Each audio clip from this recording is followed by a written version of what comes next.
여러분 안녕하십니까? 2022년 8월 6일 주일을 맞았습니다. 오늘도 우리 아버지 하나님의 크고 측량할 수 없는 은혜가 이 말씀을 시청하는 모든 분들에게 함께 하시며 또 이 시간에도 말씀을 통해 우리에게 은혜 주시기를 간절히 기원합니다.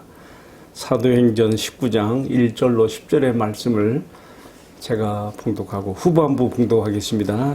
19장 8절.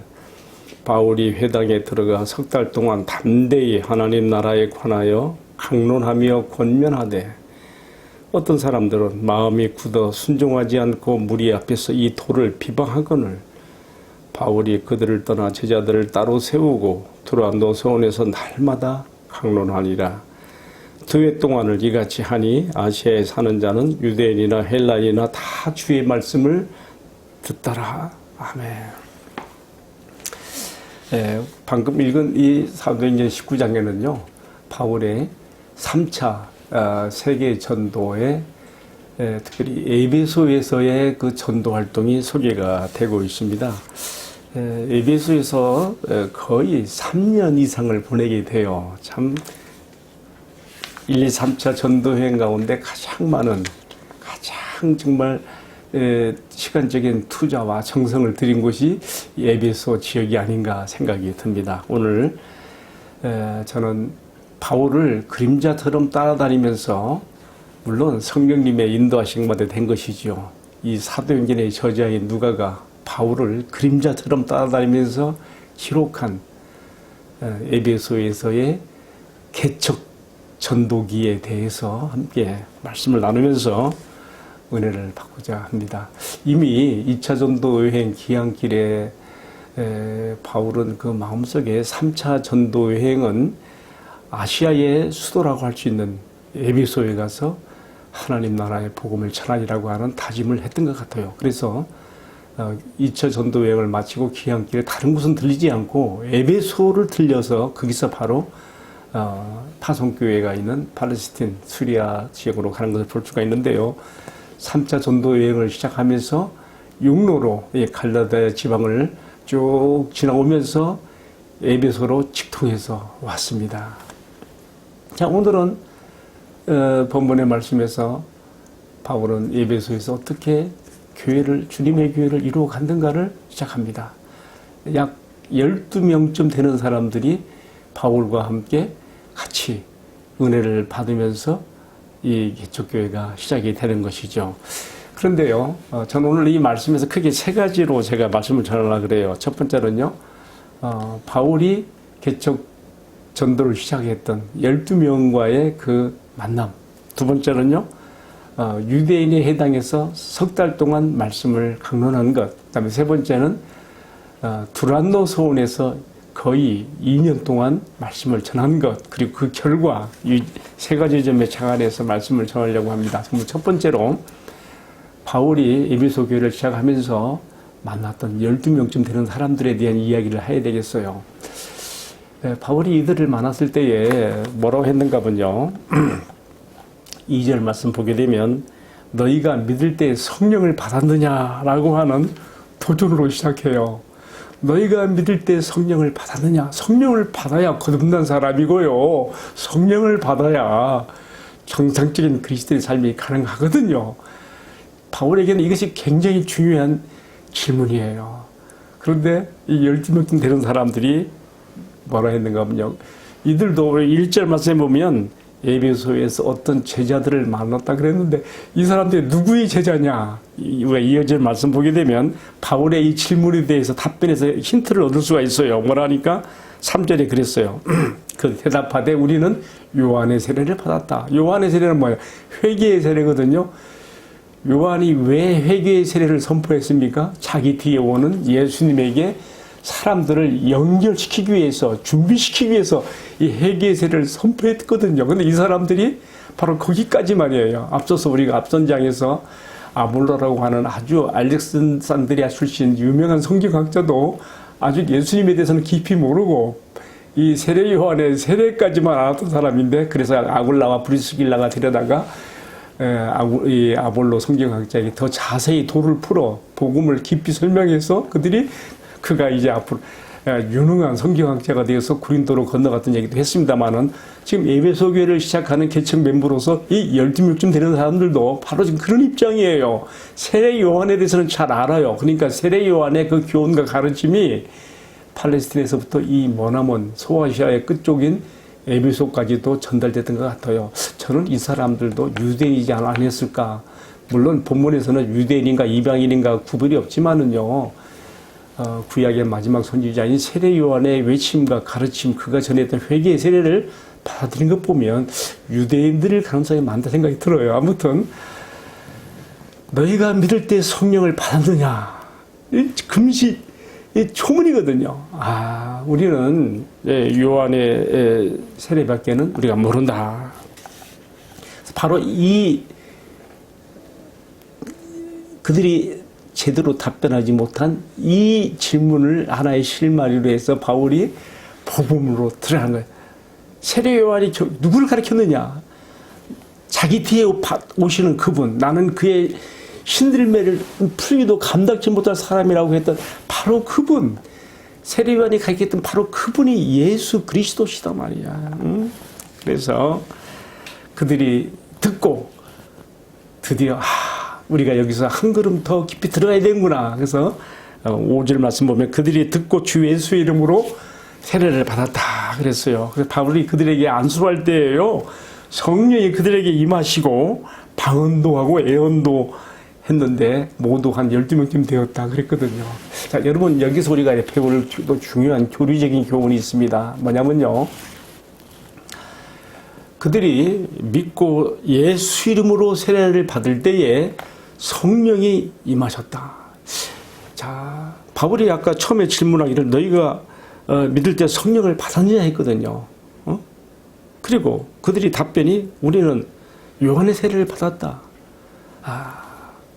예수 이름으로 그들이 세례를 받을 때 성령 세례가 동시적으로 임하면서 또한 성령의 은사도 함께 임한 것을 오늘 본문의 말씀이 가르쳐주고 있습니다. 여기서 조금 정리가 필요해요. 어떤 사람들은요. 성령 세례, 성령 충만 조금 혼동을 하거든요. 그럼 우리가 물론 기독교 역사에서 이 점에 대해서 많은 신학자들이 논쟁을 했는데요. 성령 세례를 외적의 성령의 기름 부으심 등등 성령의 능력 충만 그런 쪽으로 이렇게 해석하는 분도 많이 있어요. 그러나 우리가 성경적으로 이 문제를 우리가 접근해 볼 때요. 성령 세례를 받아야 곧 예수님이 누구이신가를 알게 되어지고 성령의 역사에 의해서 예수님을 믿게 되어지며 그리고 또 성령이 주시는 은사의 선물도 받게 된다는 거 우리가 여기서 좀 정리를 할 필요가 있겠습니다. 왜 그렇게 제가 말씀을 드리는 이유는요.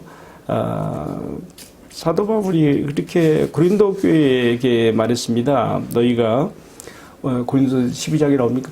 우리가 이방인이나 헬라인이나 유대인이나 다 할 것 없이 한 성령으로 세례를 받아 한 몸이 되고 그랬거든요. 여러분, 우리가 언제 그리스도의 몸된 교회를 이루는 그리스도의 한 몸이 되는 그러한 은혜를 받습니까? 한 성령으로 세례를 받아 한 몸이 되었고 이게 굉장히 중요한 말씀이에요.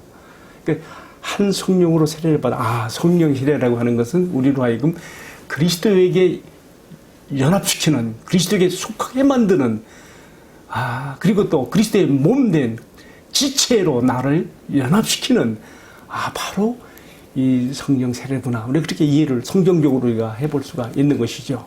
그리고 이제 성령 세례 받은 사람들에게는 또 성령 충만이 지속적, 우리가 성령 세례는 단회적이지만 성령 충만은 반복적으로 거듭 우리가 리필돼야 된다는 거 우리가 사도행전에서도 또 배우게 되는데요. 이러한 관계를 잘 이해하면 좋겠습니다. 제가 오늘 첫 번째로 다룬 말씀은 그래서 성령 세례 에베소 교회 처음 개척 멤버로 출발했던 12명쯤 되는 사람들이 성령 세례를 받으면서 동시에 성령의 은사로서 방언도 하고 예언도 했다는 거 우리가 그 점을 좀 주목하게 됩니다. 그리고 이런 것들은요 이미 사도행전 8장에서 이방인 고넬료의 가정에서도 베드로가 가서 그들에게 설교할 때 성령이 내려오셔서 그들이 성령으로 충만되면서 방언도 하고 매운됐다 했거든요. 다 동일선상에서 이해되는 이야기예요. 또 사도행전 10장에서 빌립이 사마리아에서 열심히 전도할 때에 많은 사람들이 주 앞에 돌아왔는데 그때 예루살렘 교회가 베드로와 요한을 파견해서 그들에게 바로 똑같은 안수를 하고 그들에게 도를 가르칠 때 성령의 그들도 역시 세례를 받게 되고 은사로서 역사가 나타나는 걸 볼 수가 있습니다. 다 동일선상에서 이해가 되는 것들이죠. 그래서 오늘 우리가 사도행전 19장에 나오는 에베소 교회에서 일어났던 일도 동일하게 우리가 이해를 할 수 있게 되는 것입니다. 좀 복잡했습니까? 간단하게 성령 세례는 단회적인 것이고 이 성령 세례를 통해서 우리가 그리스도의 몸에 접붙임이 되고 그리스도에게 속하게 된다는 것. 물론 내가 예수 믿는다는 것을 외적으로 표시하는 게 물세례잖아요. 그런데 이제 오늘 본문의 말씀에서는요, 그들이 세례받고 예수 믿을 때에 성령의 세례 가운데서 이런 변화가 있다는 것도 우리가 기억해야 되고, 또 한 가지 그들이 이전 성령의 임함을 체험하면서 또한 방언도 하고 예언도 했다고 했는데, 꼭 우리가 이런 외적인 은사에만 집중할 게 아니에요. 고린도전서 12장 4절 이하의 말씀 보게 되면요, 성령의 은사가 다양해요. 10가지 이상 나타나 있어요.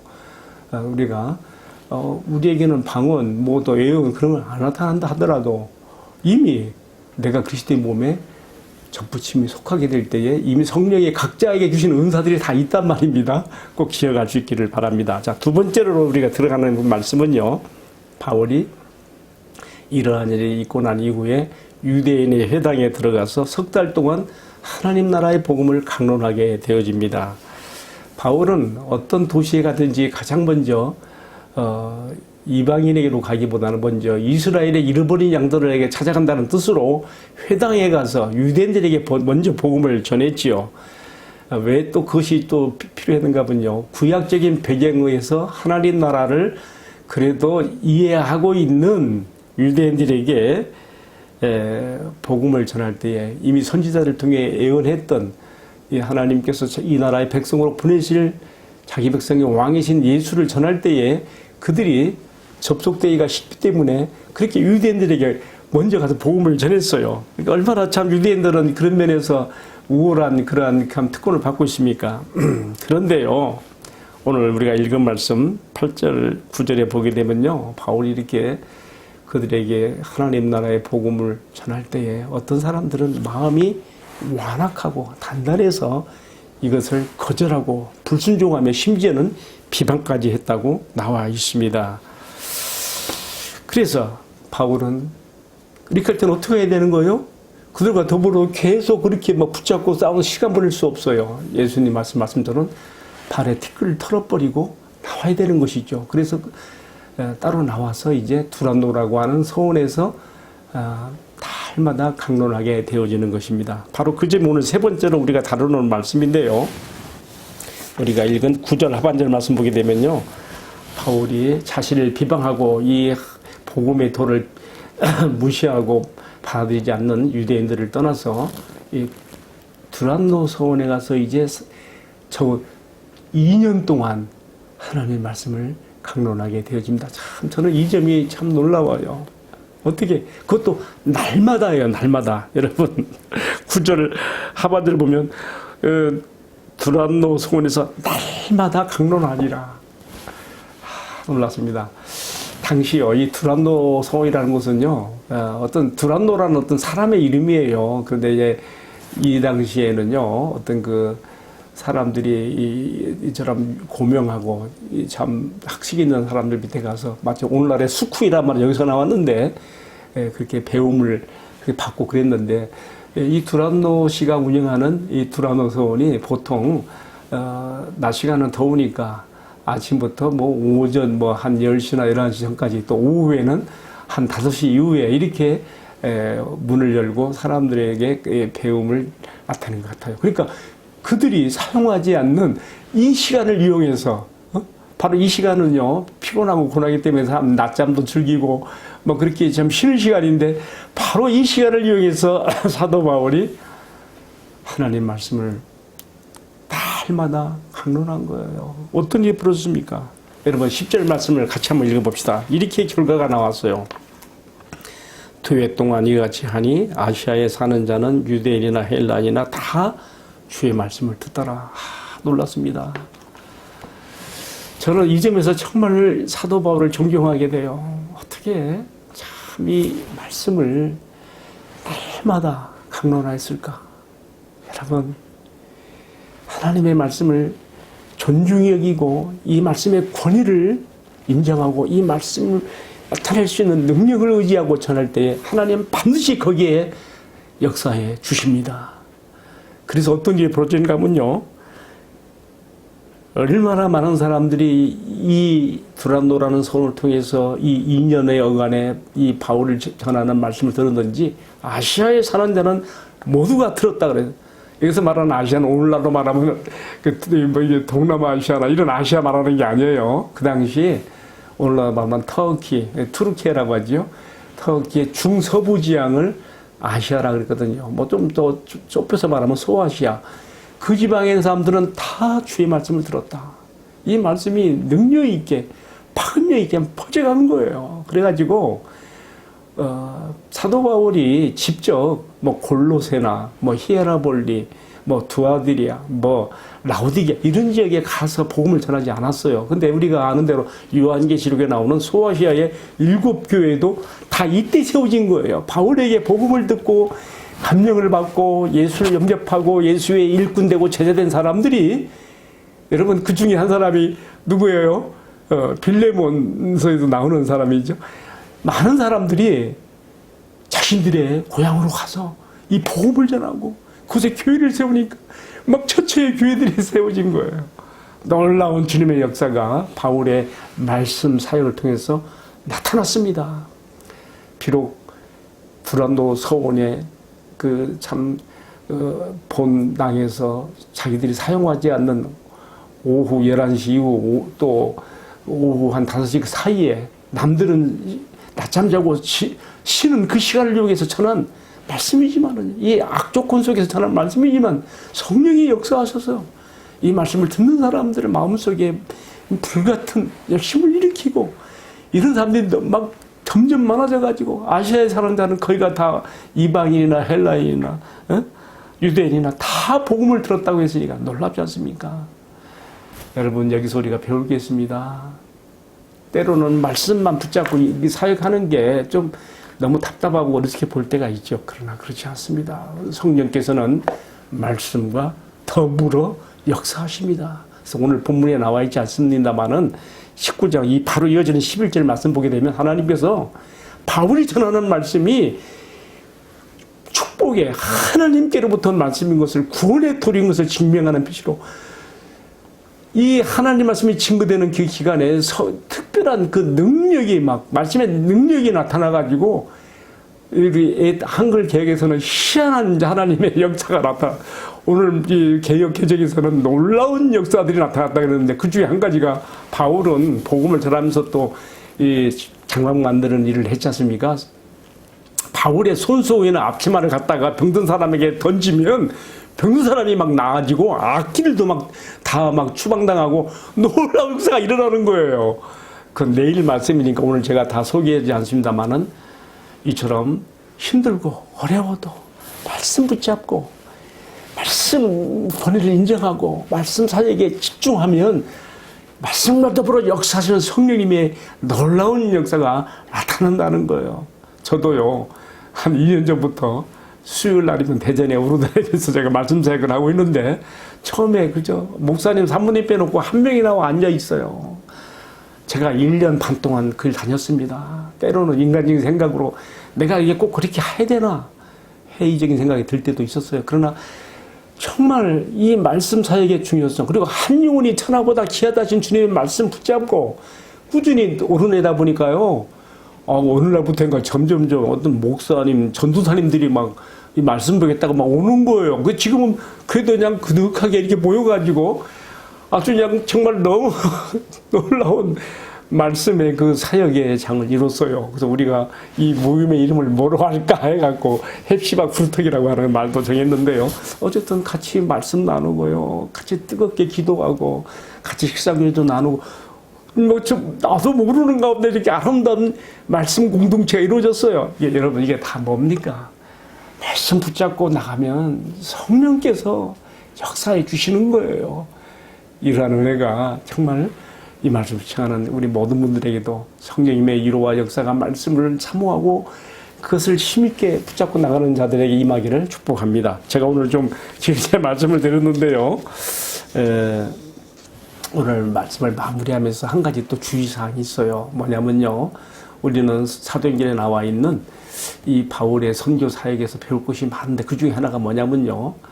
방금도 말씀드렸지만 말씀 중심으로 말씀의 권리를 인정하고 힘들지만 이렇게 붙잡고 나갈 때요.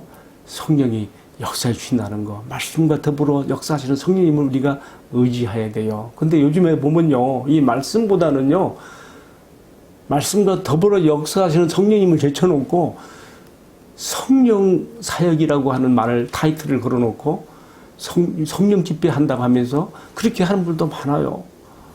근데 여러분 그렇게 하게 될 때에요. 거짓 영의 역사도 많이 나타날 수가 있습니다. 조심해야 됩니다. 다시 한번 말씀드리거니와 말씀과 더불어 역사하시는 성령님의 역사를 힘입고 나갈 때에 거기가 안전하고 또 성령님이 역사해 주시는 놀라운 은혜도 있다는 것을 잘 기억할 수 있기를 바랍니다. 같이 기도하겠습니다. 사랑하시는 주님, 주님의 말씀이 선포되고 가르쳐지며 주님을 밝히 드러내는 곳에 주님의 나라가 임하며 사람들의 영혼이 변화되고 구원을 받으며 놀라운 성령의 역사가 나타난 것을 보게 됩니다. 주님, 기도하옵나니 주님의 말씀이 선포되고 가르쳐지는 곳에 바울의 선교에서 나타났던 성령님의 놀라운 역사도 나타내 주시어서 주님의 말씀을 더욱 빛나게 하여 주옵소서. 이 모든 말씀을 우리들의 구주신 예수님의 이름으로 기도하옵나이다. 아멘.